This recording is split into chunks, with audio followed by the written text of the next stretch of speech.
Hi, I'm Annie Botticelli, and this is the Storyteller Forecast for Taurus for February 2017. Go to my website, anniehelpsyou.com. Check out what's new on my blog. I write about astrology and other topics, and I'm either just about to release or have already released, depending on when you're watching this, a blog series called Astrology and Crystals that talk about the crystals that are great for each sign. So what's going on in the month of February? We have eclipses, which are major transformative, life-changing events for many people. And for others, it's holding space as other people go through these major life-changing events. We have Venus retrograde shadow period getting stronger. Venus rules love, beauty, and money. So many areas of life, relationships, finances, there are things you need to know about that. And so I want to talk about how the placements of the solar and lunar eclipses for Taurus, and give you the affirmations that I wrote for the areas of focus for you. So, the solar eclipse is happening on February 26th. It's a solar eclipse at 8 degrees of Pisces.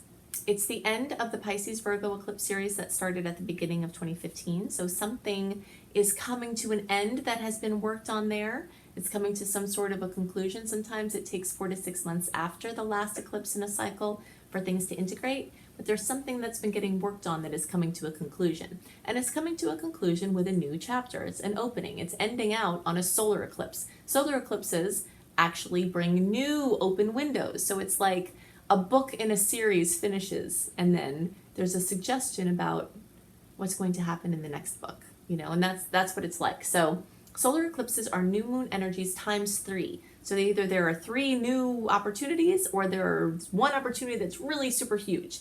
And for the early and middle degree placements, so basically the first 20 days of the sign, or the first 20 degrees, if you're watching for your rising sign, 0 to 20 degrees, will experience that solar eclipse, that new opening in the 11th house. And the 11th house has to do with friends, friendships, social circles, social media, acquaintances, internet-based projects, humanitarian efforts, large corporations, community projects, working in groups, working in teams, leading groups.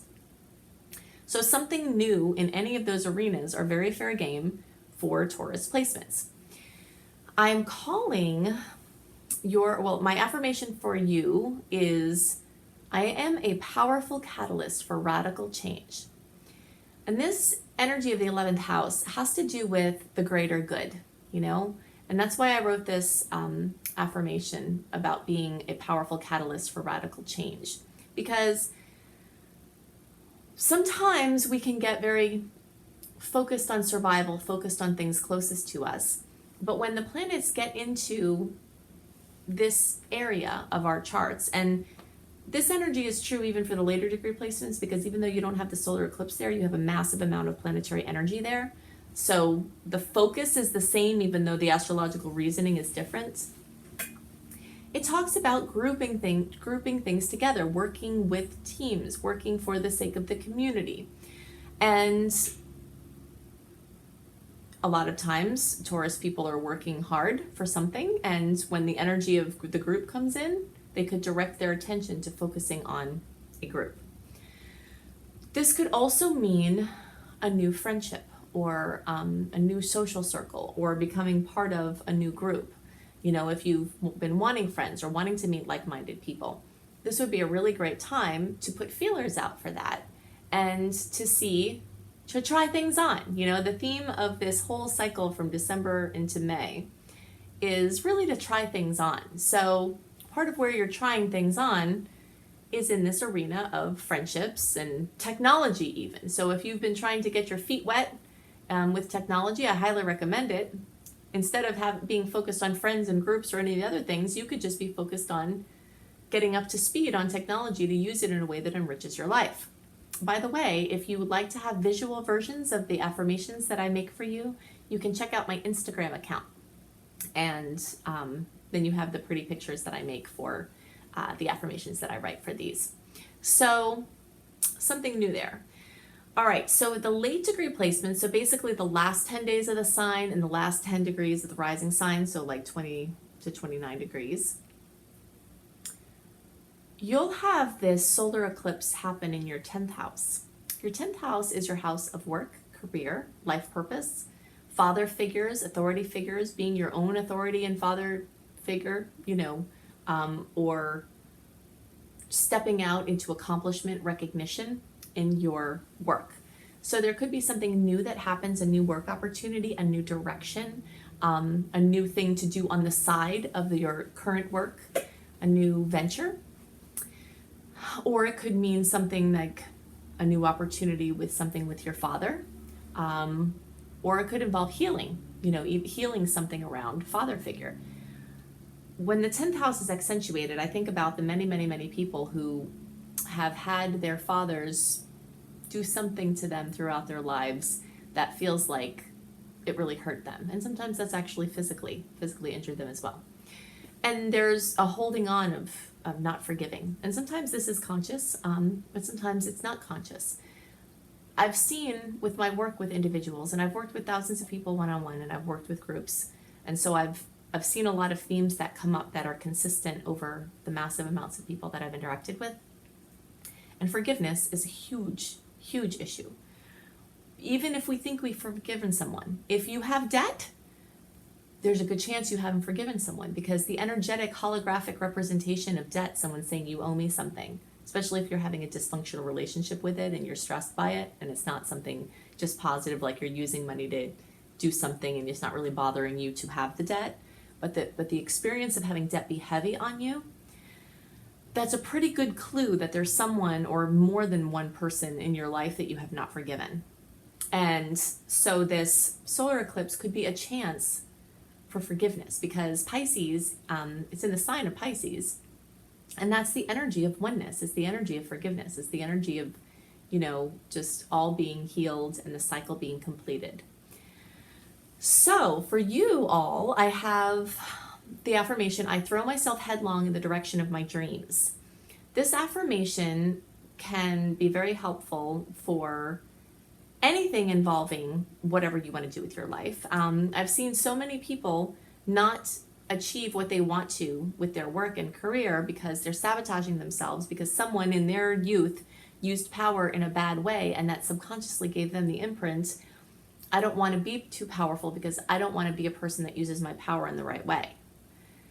And then we sabotage ourselves because we're afraid of our own power, because we're afraid of how people have used power towards us. We don't want to be that person, and sometimes this is conscious, but most of the time it's unconscious, and it holds many, many, many, many people back. So you have an opportunity here to work with this in a really big way. So the lunar eclipse energies, the early degree placements will have the fullness, the completion, the fruition in the 5th house.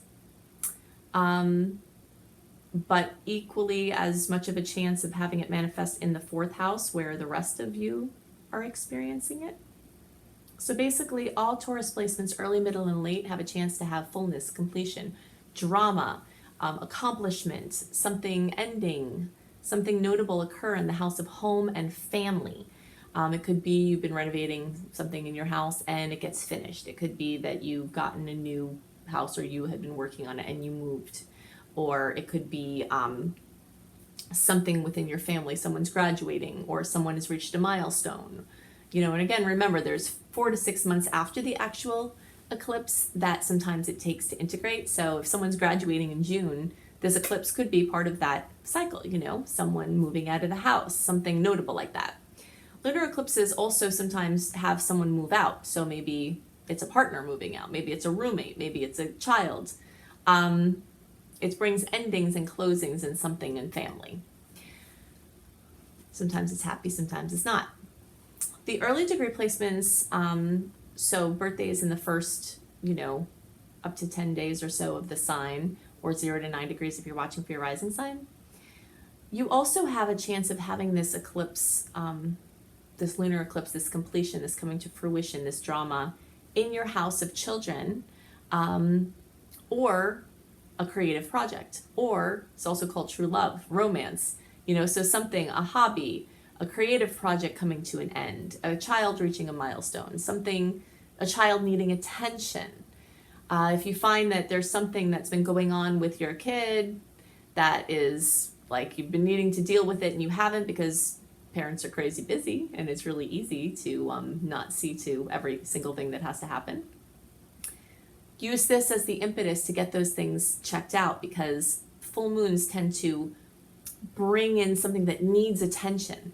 So it could be that a child needs attention, and everyone globally has this chance because Leo is the sign of children. It just happens to be that for Taurus, early placements of Taurus, it's also in the house of children. So there's like a double energy there, but the potential is really for everyone. So remember, one of the most important things about astrological transits is that we can use the power of our free will, our unique alignment of our will with divine's will, to activate and play an active role in our destiny. So I always see ingredients of astrological potentials like they're ingredients in making a recipe sitting on a counter. You know, I'm mostly Italian, and my Italian families have influenced me tremendously, and so I associate everything with food. So ingredients of a dish, when sitting on the counter, if you leave and you have all this stuff to make ravioli on the counter and you come back in, you get mad because ravioli is not made. You didn't make the ravioli, right? You got to make the ravioli. And that's how it is with these potentials, you know, the challenging ones, the opportunities, all of it. There's something that you can use these for alchemy. Sometimes astrological transits just bring stuff to us without us seeming to do anything. But there's always more power in what we can actively use them for. So as you have potentials come to you, remember that sometimes you have to play an active role in your destiny and not just sit idly by. So I want to talk more about the eclipses, because even though I'm saying you do have to activate some things sometimes, February is not necessarily a huge time to go out and try to do things. It's more of a do something with what's come to you, which is the energy of being the spider. That's the eclipse time energy. You weave your web and then you eat the food that comes to you instead of going out to the store to go get it. You know, that's one of the themes that I want to develop more here. I also want to talk about the energies, the days that have sweet energy this month and the days that have challenging energy. I'm calling the general theme of this month for all signs the tiptoe water test. You know, when you go to the beach or somewhere where there's water, and rather than just jumping right into the water, you stick your toe in, just the tip of your toe, to see what the water temperature is. And unless you're in a very warm climate, usually the water is kind of cold, right? And so maybe you have to put your feet in and then get up to your knees. It makes me think of when I was little. I grew up in New York City, and my cousin, who was like a sister to me more than my cousin, and she was a little bit older than me, and she would taunt me and she'd say, "Stop being such a sissy, just jump in the water." And you know, if you've ever gone swimming in the Atlantic Ocean, it's very cold.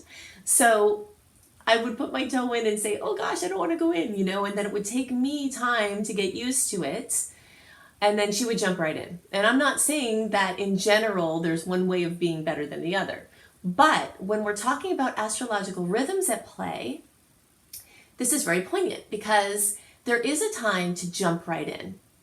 And there's a time to do the tiptoe water test and go in and get used to it with your ankles, and then slowly go in and get used to it with your knees, you know, etc. And that's the time that we're working with in February, because even though we technically don't have any planets, personal planets, meaning the ones closest to us, like Mercury, Venus, Mars, are usually the ones we talk about being retrograde, the personal planets, we don't have any of that happening technically in February. But we just got past Mercury retrograde and its shadow period, and we've started Venus retrograde shadow period.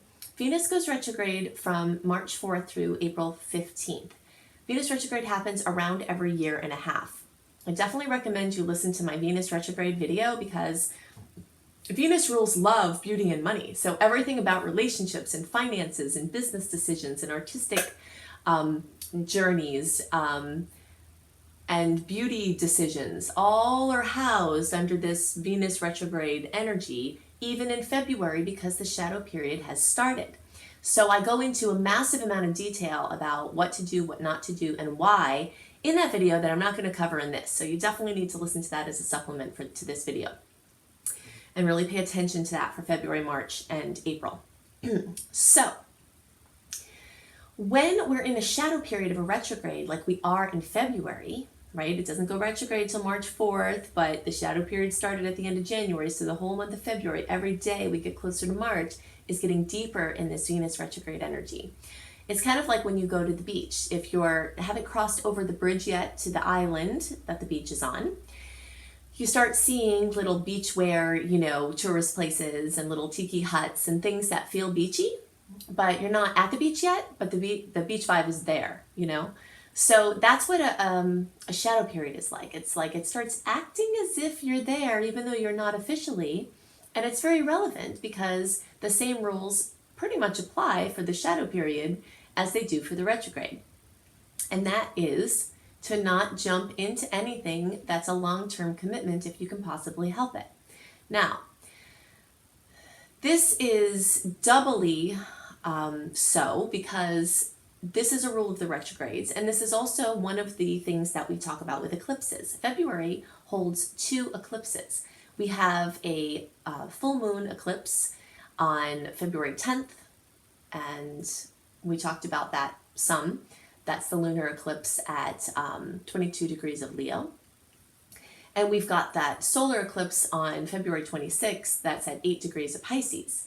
So when we talked about that as well, so the general energy of eclipse is kind of like that be the spider energy. You weave your web and then you let things come to you.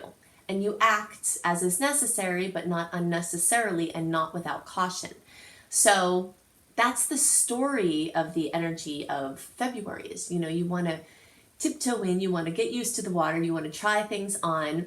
It's a wonderful time for going back over things. So anything that starts with the word or the prefix RE, redoing, resting, couples therapy is something that's amazing for retrogrades.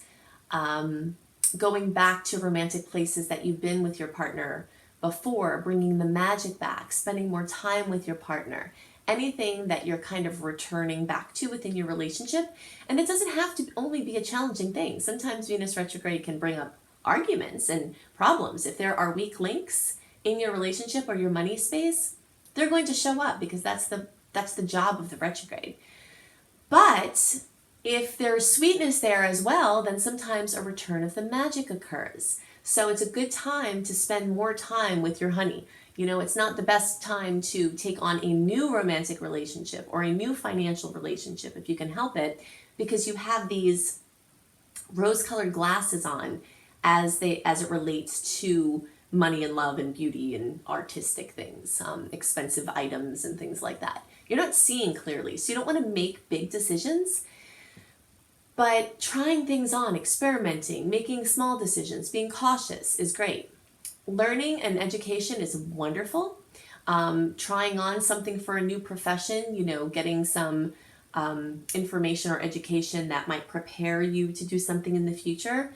All of that is fine for the retrogrades. We just want to keep our commitments to between 4 and 6 months if possible, Also the same goes for a move. If you have to move or you're trying to do something different, when you move someplace, go into temporary lodging, don't get there and then buy a house, you're not seeing clearly is the whole point. And when Venus goes direct, you'll look at everything totally differently. So you want to make sure there's wiggle room with the arrangements you've made so that when you see things differently, you're not locked into too much that you then can't shift. See, that's part of the point. So it's an artist's wonderland. Retrogrades are wonderful for doing art. And they can even be great for selling art, especially when you're going back to people or doing things before that you've done for promoting it. Backing up files is one of the single most important things you can do during any retrograde. So many people are going to have their important things lost during retrograde. So if you want to spend the time doing this proactively, I always make these, do these videos early so that you can get prepared for the time. as soon as you're hearing this, it would be good for you to be backing up files, and backing up anything and seeing to security and just kind of getting everything, all your ducks in a row that way. Some sweet energies that will be present, and you can see more about why I'm calling these sweet energies, what planets are at play, etc. when you sign up for my free email newsletter. So if you go to anniehelpsyou.com and you sign up for my free email newsletter, I do a write-up a month early, a written version of the energies ahead with more details about what goes on the certain days that make certain days bring sweetness, and then the challenging days. So the sweet energies are on the 9th, 10th, 11th, 13th, 14th, 16th, 20th, 21st, 23rd, and 26th. Okay, so 9, 10, 11, 13, 14, 16, 20, 21, 23, 26. Now also remember, when I give you these dates, that we can experience transits before or after the actual day they occur. So it's like the days around these days, you can feel the energies that are true to the transits occurring on those days. Before I give you the challenging days, I also want to remind you, if you have already signed up for my free email newsletter and you're not receiving my monthly reports, there is some sort of glitch in many email services that put group emails into your social or promotions folder. So I send these things out like clockwork, like around a month early, every month. I always have, and I will continue to do this. So if you're not getting them, it's possible that they're going either to spam, to your social or promotions or events folders, and you're not even aware of it. So look in those folders and do a search for Annie Botticelli, and you should find some there, very likely. And then you move them into your inbox to let your Gmail or whatever it is, Gmail is infamous for this, know that you want those things into your inbox. Okay, so I've had this happen quite a bit. Okay, so the challenging days are the 2nd, the 5th, 10th, 22nd, 26th, and 27th.